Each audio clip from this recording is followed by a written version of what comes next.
देखिए class 10th का linear equation into variable का ही क्वेश्चन है, लेकिन बहुत इंपॉर्टेंट है। इस क्वेश्चन को बहुत सारे स्टूडेंट्स नहीं बना पा रहे हैं। देखिए क्वेश्चन क्या है, एक ट्राइंगल है, ए बी सी। इसमें तीन एंगल्स हैं, ए बी सी है, और तीनों के बीच में एक रिलेशन है। तीनों एंगल्स के बीच में एक रिलेशन है। रिलेशन क्या है कि angle C equal to 3 angle B equal to 2 of angle A plus B. ये रिलेशन है और कह रहा है कि फाइंड 3 एंगल। मीन्स ये एंगल फाइंड करना है, एंगल बी फाइंड करना है एंड एंगल सी फाइंड करना है। कैसे फाइंड करेंगे? तो इसको लीनियर इक्वेशन इनटू वेरिएबल से बनाएंगे। कैसे बनाते हैं देखिए ध्यान से।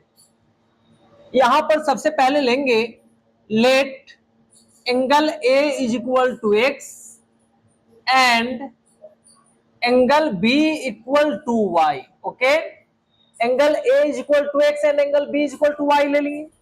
अब यहां से रिलेशन उठाएंगे, ये इसके इक्वल है और इसके इक्वल ये है, तो ये दोनों टर्म्स को उठाएंगे। यहां पे लिख सकते हैं 3 angle B equal to 2 of angle A plus angle B. यहां पे ये लिख सकते हैं ये वाला।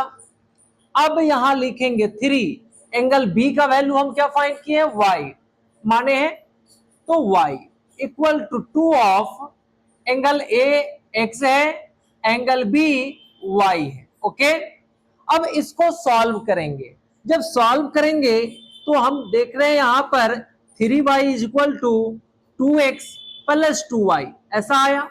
अब लाइक टर्म्स को एक साथ करेंगे, 3y लाइक टर्म्स है y वाले तो एक साथ लाएंगे, 2y equal to 2x। Okay, means y 3y में से 2y सब्ट्रैक्ट करेंगे तो y आएगा, y is equal to 2x। यहां से एक रिलेशन आया, first equation number. And again अब इसको इसके इक्वल करेंगे। एंगल सी हम जानते हैं, यहां पे लिखेंगे we know that angle A plus angle B plus angle C is equal to 180। ये तो रिलेशन हम जानते हैं कि तीनों एंगल्स, कोई भी ट्राइंगल हो, तीनों एंगल्स का सम 180 होता है। अब यहां पे एंगल ए का वैल्यू हम क्या माने हुए हैं, एंगल ए का वैल्यू x है तो x पुट करेंगे, एंगल बी का वैल्यू y है तो y पुट करेंगे, एंगल सी की जगह क्या पुट करेंगे, तो एंगल सी का वैल्यू हम यहां पर देखेंगे कि b के फॉर्म में या a के फॉर्म में है कि नहीं है।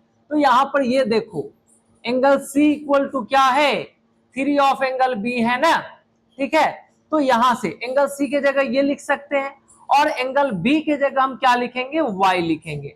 Means angle C is equal to 3y ऐसा लिख सकते हैं।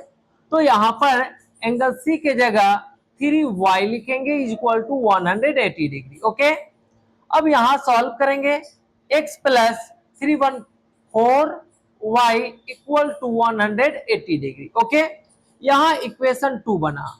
अब यहां पे जब इक्वेशन बन गया तो इसको सॉल्व कैसे करेंगे, यहां पे सब्स्टिट्यूशन मेथड बहुत ही अच्छा है, अप्लाई होगा।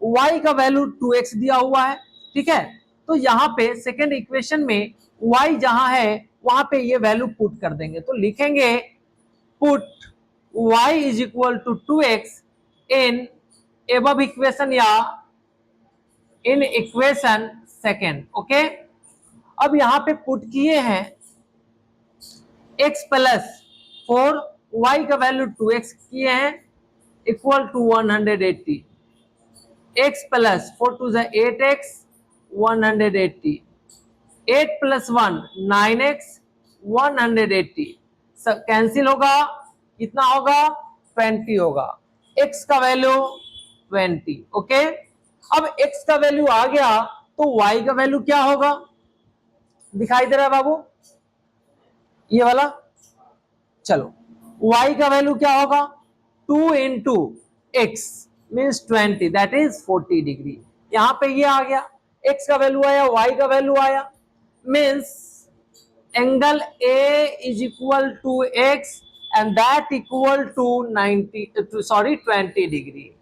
Angle B equal to Y and Y is equal to 40 degree, means angle B is equal to 40 degree. After that angle C is equal to क्या है, angle C is equal to 3 of angle B है, means 3 into Y है, तो 3 into Y का value 40, 4 3 जा 12, 120 degree हुआ। ये answer हुआ, इतना बड़ा सॉल्यूशन बन गया। नहीं समझ में आए कमेंट में एक बार बता दीजिए, या कैसा लगा ये लाइक कमेंट और शेयर करना नहीं भूलिए। और ऐसे ही क्वेश्चन का जरूरत हो तो मेरे चैनल को सब्सक्राइब कीजिए। अगर फेसबुक पर देख रहे हैं तो फेसबुक पेज को फॉलो कीजिए। Thank you.